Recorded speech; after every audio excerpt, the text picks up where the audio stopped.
Hello students, I am Kumar Rishabh from Nirvana S academy.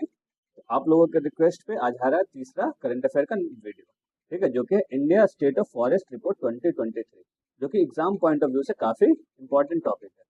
तो हम लोग आज के टॉपिक को पढ़ते हुए पूरा इसके बारे में इंडिया फॉरेस्ट रिपोर्ट को समझेंगे, इसके रिलेटेड एमसीक्यू को करेंगे। तो सबसे पहली बात जान लें कि इंडिया फॉरेस्ट रिपोर्ट जो है ये कौन सा हुआ है। तो ये है 18th फॉरेस्ट रिपोर्ट, ठीक है, जो कि 2023 में रिलीज किया गया है। इसके अकॉर्डिंग हम एमसीक्यू को फॉलो करेंगे और समझेंगे उस सारे एमसीक्यू को। तो स्टार्ट करते हैं आज के क्लास को। तो हमारा पहला क्वेश्चन है, according to the 18th ISFR 2023, what is the exact combined percentage of India's total geographical area under forest and tree cover. तो पूछ रहा है कि भारत में टोटल कितने फॉरेस्ट और ट्री कवर एरिया है, कितने परसेंट, ठीक है। तो आंसर क्या होगा, परसेंटेज में होगा। तो इसका आंसर होगा 25.17%, ठीक है। तो 18th जो रिपोर्ट आया है उसमें जो है 2023 में लॉन्च किया गया, तो ये 25.17% है, जो कि एरिया वाइज अगर कवर करें तो देखा जाए तो कितना है, 8,27,357 स्क्वायर किलोमीटर, ठीक है। और बाकी का जो ऑप्शन है वो इसलिए इनकरेक्ट है कि जैसे 24.62 था जो क्या है प्रीवियस डाटा है, 21.76 जो है वो पहले का ट्री कवर था, ठीक है। Forest covering alone outside forest, तो आते हैं ट्री कवर को हटा दे तो सिर्फ फॉरेस्ट है। आते हैं नेक्स्ट क्वेश्चन पे। तो नेक्स्ट क्वेश्चन है, which state recorded the highest absolute increase in the combined forest and tree cover area compare to the 21st assessment cycle, यानी कि जो 2021 में जो रिपोर्ट आया था उसके कंपेरिजन में किस स्टेट में सबसे ज्यादा फॉरेस्ट बढ़ा है। तो आंसर हो जाएगा हमारा छत्तीसगढ़। छत्तीसगढ़ में सबसे ज्यादा फॉरेस्ट का इंक्रीजमेंट हुआ है, ठीक है, फॉलो जिसमें 683 स्क्वायर किलोमीटर हुआ है। उत्तर प्रदेश सेकंड नंबर पे है और उड़ीसा थर्ड नंबर पे है। आते हैं तीसरे क्वेश्चन पे। तीसरा क्वेश्चन है, while India total green cover expand the 18th forest report flagged a critical environment concern regarding the degradation of dense forest ecosystem approximately how much dense forest, ठीक है, वाज कितना डेंस फॉरेस्ट था पूरे India में। इसका answer हो जाएगा 3600 square kilometre. तो जैसा कि आप लोग देख रहे हैं कि हमारे क्वेश्चंस को इंग्लिश में लिखे गए हैं और हमारा समझाने का लैंग्वेज हिंदी है, तो ये बाइलिंगुअल है। आप लोग दोनों स्टूडेंट जो हिंदी मीडियम में भी और इंग्लिश मीडियम में है वो दोनों इस वीडियो का फायदा उठा सकते हैं और अपनी तैयारी को आगे ले जा सकते हैं। तो ऐसे ही वीडियो के लिए हमारे चैनल को लाइक करें, शेयर करें, सब्सक्राइब करते रहें। आते हैं हम लोग नेक्स्ट क्वेश्चन पे, ठीक है। तो नेक्स्ट क्वेश्चन है, when isolating the data strictly to tree cover, हम लोग क्या कर रहे हैं, ट्री कवर पे रुक रहे हैं। Outside recorded forest area, what state emerge the top on the list in terms of maximum stand alone tree cover. तो किस स्टेट में सबसे ज्यादा ट्री कवर है। तो आंसर हो जाएगा Maharashtra.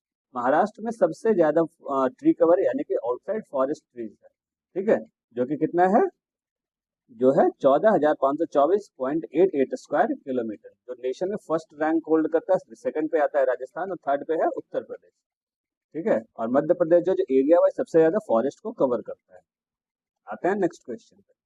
India's nationally determined contribution goal aims to create an additional carbon sink of 2.5 to 3 billion ton of CO2 equivalent by 2030। तो ये भी याद रखिएगा कि हम लोग का डिटर्मिनेशन क्या है कि हम लोग को 2.3 से 3 बिलियन टन तक कार्बन सिंक को जनरेट करना है। कब तक, 2030 तक। As per ISFR report 2023 data, how much additional carbon sink India has, ठीक है। तो भारत में अभी कितने कार्बन सिंक इंडिया में है, तो ये है 2.29 बिलियन टन, ठीक है। ये हो जाएगा हमारा सही आंसर। तो इसमें हम लोग जानते हैं कि कार्बन सिंक बेसिकली क्या, 2005 के बेसलाइन चेक के अनुसार 2.29 बिलियन टन का हमारे पास कार्बन सिंक था, कार्बन डाइऑक्साइड का सिंक था, जो कि अभी एक रिसेंट एग्रीमेंट में कहाँ तक बढ़ाने की बात कही गई, तो 2.5 से 3 बिलियन टन तक। आते हैं नेक्स्ट क्वेश्चन पे। Mangrove ecosystem nation wide experience the minor marginal net decline of 7.43 square kilometer. Which coastal state suffered the maximum decrease in localized mangrove footprint? तो किस स्टेट में सबसे ज्यादा मैनग्रोव की कमी हुई है। इसका आंसर हो जाएगा गुजरात। तो कितने परसेंट की कमी आई है, कितने स्क्वायर किलोमीटर की कमी आई है। तो बेसिकली अगर देखा जाए तो मैनग्रोव का जो डिक्लाइन है वो सबसे ज्यादा कहाँ हुआ है, गुजरात में हुआ। मतलब कि ठीक है। उसके बाद आंध्र प्रदेश जो है सबसे ज्यादा मैनग्रोव गेन किया है। उसके अलावा क्या है कि टोटल इंडिया में जो मैनग्रोव का फॉरेस्ट है वो 4,992 स्क्वायर किलोमीटर का हो चुका है। तो आते हैं next question, question number 7। For the first time in 35 plus year history 18th biennial forest, मतलब द्विवर्षीय होता है जो फॉरेस्ट रिपोर्ट है, हर 2 साल में आता है। Report assessment conducted a dedicated hyper focused environmental tracking study across which specific geographical terrain. तो किस टराइन में इसको स्टडी किया जाता है? ये हो जाएगा वेस्टर्न घाट इको सेंसिटिव एरिया। कहाँ होगा? वेस्टर्न घाट इको सेंसिटिव एरिया। इसके बारे में हम लोग जानते हैं। तो 10 ईयर के टाइमलाइन में ऐसा देख रहे हैं तो ये नेट लॉस कितना हुआ? 58.22 स्क्वायर किलोमीटर का फॉरेस्ट जो है वो डिक्लाइन किया है। आते हैं नेक्स्ट क्वेश्चन पे।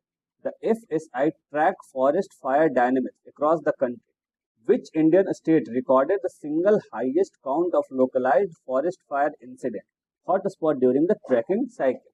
किस स्टेट में सबसे ज्यादा फॉरेस्ट जो है फायर काउंट किए गए हैं?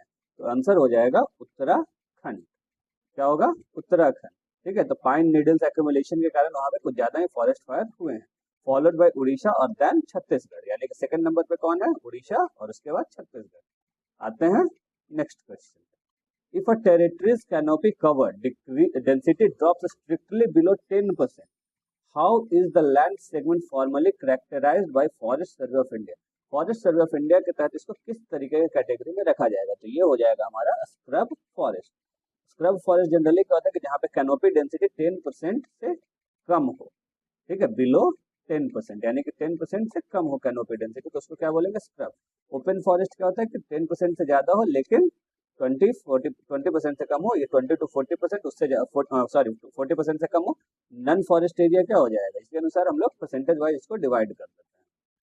आते हैं नेक्स्ट क्वेश्चन। देखिए यहाँ पे दिया हुआ लैंड विथ 10% to 40% जो हो जाएगा वो हो जाएगा ओपन फॉरेस्ट, 40 to 70% हो जाएगा मॉडरेटली डेंस, और इससे ज्यादा अगर रहेगा तो वेरी डेंस फॉरेस्ट की कैटेगरी में इसको रखा जाएगा। आते हैं नेक्स्ट क्वेश्चन पे।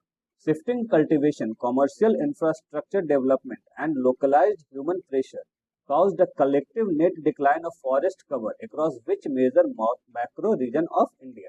तो किस मैक्रो रीजन में इसको रखा गया है? तो इसका आंसर हो जाएगा नॉर्थ ईस्ट इंडिया। ये था हमारा आज का लास्ट क्वेश्चन।